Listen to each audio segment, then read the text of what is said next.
बच्चों, ये जो टॉपिक है हमारा व्यतिकरण, इसमें जो इसका पहला टॉपिक है वो है तरंगों का कला संबंध तथा कला असंबंध योग। ठीक है, व्यतिकरण की घटना क्या होती है? बेसिकली मान लो कि दो तरंगे जा रही है। हमने पढ़ा था कि हाइगन्स की जो थियरी पढ़ी थी उसमें ये पढ़ा था कि प्रकाश जो है वो तरंगों के रूप में चलता है। ठीक है ना? तो तरंग क्या होता है? हम कैसे तरंग को शो करते हैं जनरल लैंग्वेज में, जैसे हम शो करते हैं तरंग को इस तरह से।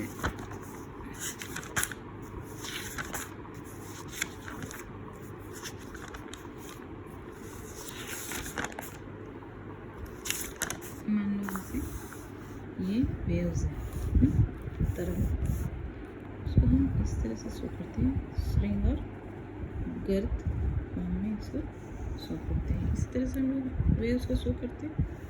ठीक है, ये उसका आयाम होता है, मतलब जो मैक्सिमम हाइट जो कवर करता है। ठीक है, जैसे मान लो कोई तरंग है, छोटी तरंग है, तो इसका आयाम छोटा है, इसका आयाम बड़ा है। तो यहाँ से यहाँ तक की जो दूरी होती है उसी को हम आयाम कहते हैं। यहाँ से सेंटर वाली लाइन से ये जो दूरी होती है वो आयाम होता है। वेवलेंथ क्या होता है? तरंग दैर्ध्य, ये यहाँ से लेकर यहाँ पर ये पूरा ये जो कर्व पूरा करता है, ये एक तरंग दैर्ध्य कहलाता है। ठीक है, ठीक है, ये एक वेवलेंथ है। पूरे वेव की ये पूरी लेंथ होती है। ठीक, फ्रीक्वेंसी क्या होता है? एक सेकेंड में ये कितनी बार ये चल रहा है उसकी आवृत्ति कहलाती है। ठीक है, आवृत्ति को हम इंग्लिश में क्या कहते हैं? फ्रीक्वेंसी। फ्रीक्वेंसी मतलब एक सेकेंड में कितने वेव्स मूव कर रहे हैं। ठीक है ना? ये मान लो कि एक सेकेंड यहाँ से यहाँ तक का टाइम है, तो ये इतना मूव कर रहा है, तो इसकी फ्रीक्वेंसी एक हो गई, इस तरह से वेव हो गई। ठीक है, ये एक सेकेंड में, तो इसकी फ्रीक्वेंसी कम है, इसकी फ्रीक्वेंसी ज़्यादा है ना? फिर आयाम कम ज़्यादा समझ में आ गया, और वेवलेंथ भी हमारा, इसका वेवलेंथ ज़्यादा होगा, इसका वेवलेंथ कम होगा। ठीक है, छोटी वेव्स है, इसका आयाम छोटा है, उसका तरंग दैर्ध्य भी छोटा होगा। ठीक, तो तरंग दैर्ध्य समझ में आ गया, आयाम समझ में आ गया, आवृत्ति समझ में आ गया, और तरंगें क्या होती हैं ये भी आपको समझ में आ गया। अब हमको क्या देखना है? जो हमारा क्या टॉपिक था? कला असंबंध और कला संबंध, है ना? दो तरह के सोर्सेस होते हैं। व्यतिकरण में क्या होता है कि हमारा जो दो प्रकाश किरण जब लेते हैं, तो अगर दोनों एक ही पॉइंट पे, दोनों सेम फेज में हैं, और स्ट्रिंग, ये जो ऊपर वाला पार्ट होता है उसको हम क्या कहते हैं? स्ट्रिंग कहते हैं, है ना? और नीचे वाले पार्ट को गर्त कहते हैं। ठीक है, तो ये होगा तुम्हारा स्ट्रिंग। स्ट्रिंग से स्ट्रिंग जब मिलेगा तब कौन सा व्यतिकरण होगा? कंस्ट्रक्टिव इंटरफेरेंस होगा, संपोषी व्यतिकरण होगा। और गर्त से गर्त मिलेगा तब भी संपोषी व्यतिकरण होगा। और अगर जैसे मान लो दो वेव्स चल रही हैं, एक वेव ऐसे चल रही है, ठीक, दूसरी वेव एक और है जो इसके पीछे स्टार्ट हुई, ठीक है, वो यहाँ से स्टार्ट हुई। ठीक है, तो अगर ये जैसे ये वेव जब तक यहाँ तक पहुँचती है, तब तक ये वेव जो दूसरी जो चल रही है वो इसी के ऊपर चल रही है और वो यहाँ तक पहुँच रही है। तो इन दोनों के बीच में जो ये कालांतर है, ठीक है ना, मान लो इसको हमने फाई मान लिया, तो ये कंटिन्यूअस रहेगा। तो इस तरह का जो मूवमेंट होता है प्रकाश का, दो तरंगों का मूवमेंट होता है, उसको हम क्या कहते हैं? कला संबंध।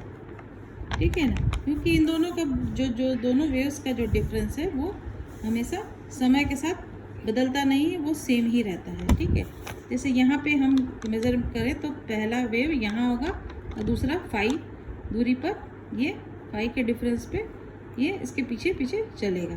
ठीक है ना, इसको हम किस में मेज़र करते हैं? यहाँ से यहाँ तक की जो दूरी होती है उसको हम अपन 5/2 हम लोग लेते हैं, और यहाँ से यहाँ तक कितना मानते हैं? 5, ये कितना होता है 3 5 ये 5/2 हो जाएगा, ये हो जाएगा 2 पाई हो जाता है, ठीक है ना। और ये हमारा हो जाता है 3/4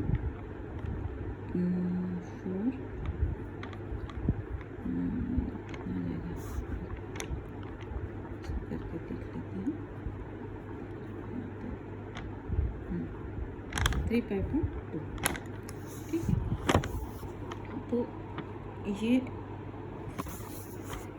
यहाँ पे मान लो कि जैसे कोई वेव स्टार्ट हुई, ये ए वेव है, ये बी है, ठीक।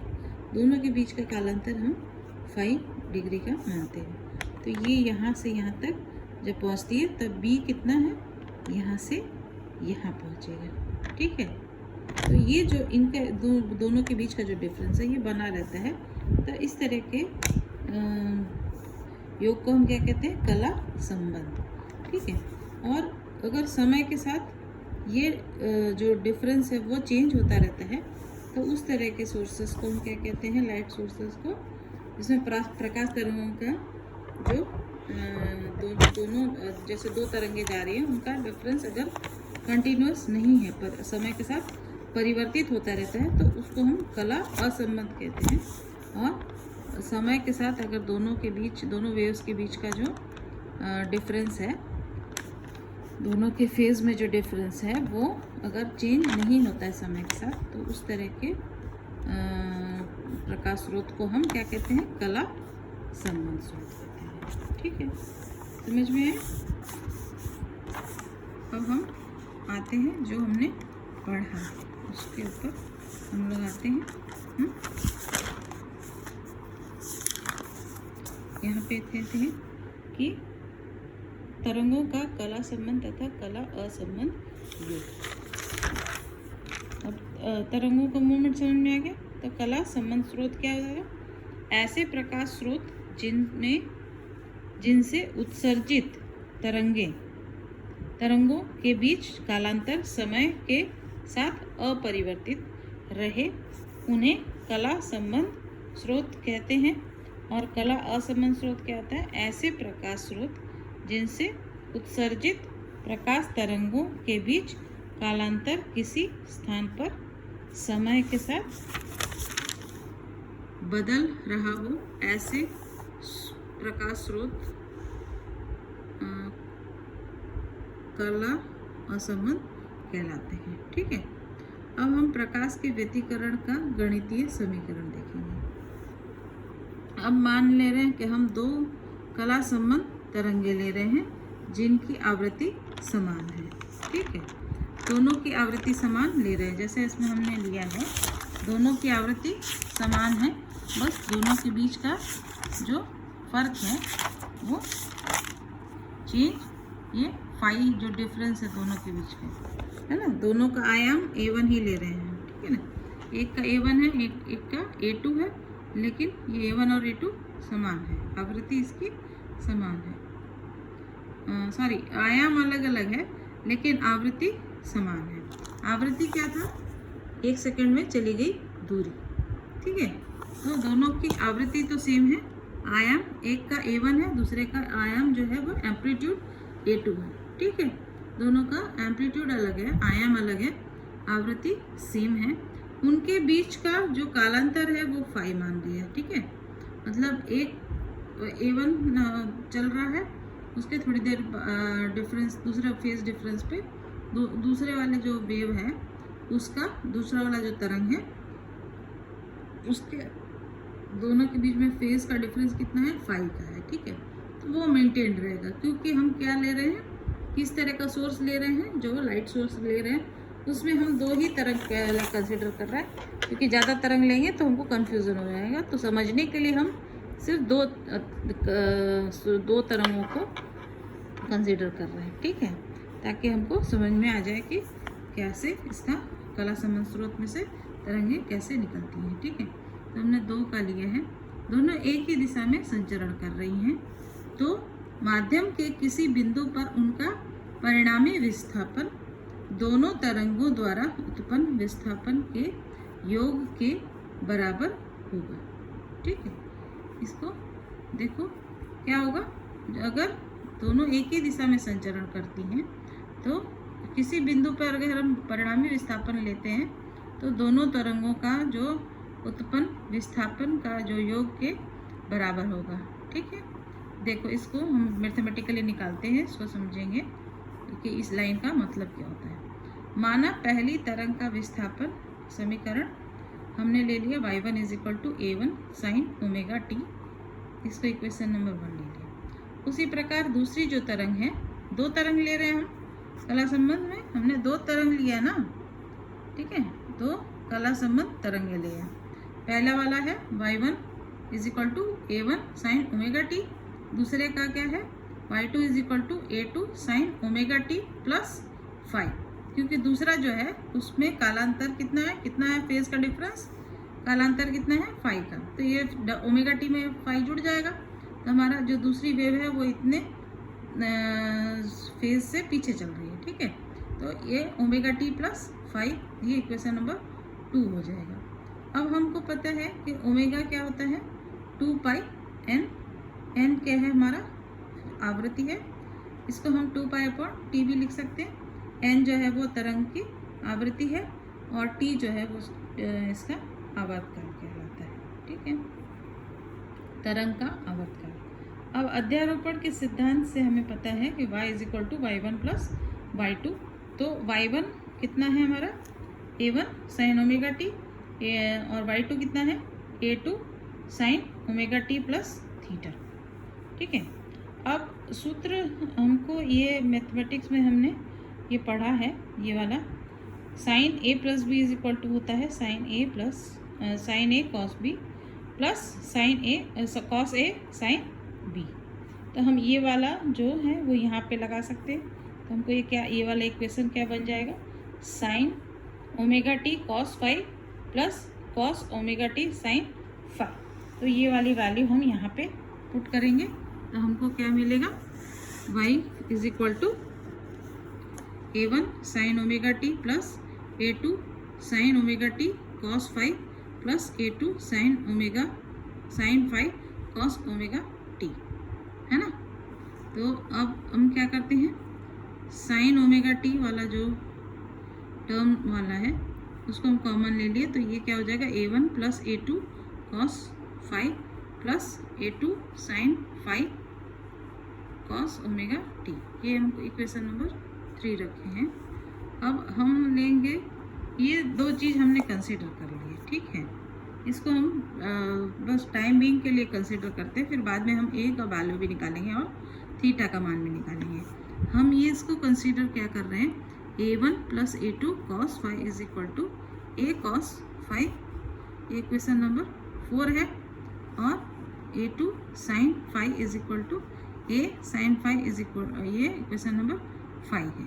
ठीक है, मतलब ये वाला जो पोर्शन है a2 sin 5, इसको हमने a sin थीटा ले लिया, और a1 + a2 cos 5 को हमने a cos थीटा ले लिया। ठीक है, अब समीकरण 3 में इसका मान रखते हैं तो हमारा ये जो इक्वेशन है, ये वाली इक्वेशन वही क्या बन जाती है y = a cos 5 sin omega t plus a sin theta cos omega t। अब यही वाली फॉर्मूला हम लोग लगा के इसको सॉल्व करेंगे। इसका उल्टा हो गया यहाँ पे, तो ये क्या हो जाएगा y = a sin omega t plus theta. ठीक है ना, तो ये हमारा क्या आ गया, परिणामी तरंग का समीकरण आ गया। परिणामी तरंग का समीकरण कितना आ रहा है, y = a sin ब्रैकेट में ओमेगा t प्लस थीटा। अब हमको a और थीटा का मान निकालना होगा, क्योंकि हमने इसे तो यहाँ पे हमने सिर्फ कंसीडर किया था, अब हमको इसका मान निकालना पड़ेगा। यह जो है ये परिणामी तरंग के समीकरण को प्रदर्शित करता है, जहाँ a परिणामी तरंग का आयाम है। ठीक है, ये a क्या है, जो तरंग का आयाम लिया है, जो परिणामी तरंग, हमने जो तरंग स्टार्ट की थी, दो तरंगें ली थी, एक का आयाम a1 लिया था, दूसरे का आयाम a2 लिया था। ये दोनों जब व्यतिकरण के बाद एक तरंग बन जाएगी। तो जो परिणामी तरंग आ रहा है उसका फॉर्मूला क्या आ रहा है हमारा, y is equal to A sine omega T plus theta. तो इसमें ए क्या है, ये जो परिणामी तरंग बनी है, दोनों तरंगों को मिला के जो परिणामी तरंग आया है उसका आयाम है, ठीक है, उसका एम्पलीट्यूड है। मैंने बताया एम्पलीट्यूड क्या होता है, अभी आपको फिगर में बताया है, ठीक है। तो यह परिणामी तरंग के समीकरण को प्रदर्शित करता है, जहाँ पे ए परिणामी तरंग की आयाम है, ठीक है।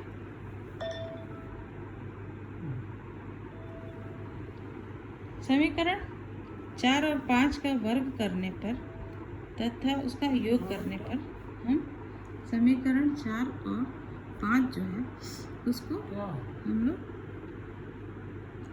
स्क्वायर करके इसका स्क्वायर करके फिर इसको जोड़ देते हैं।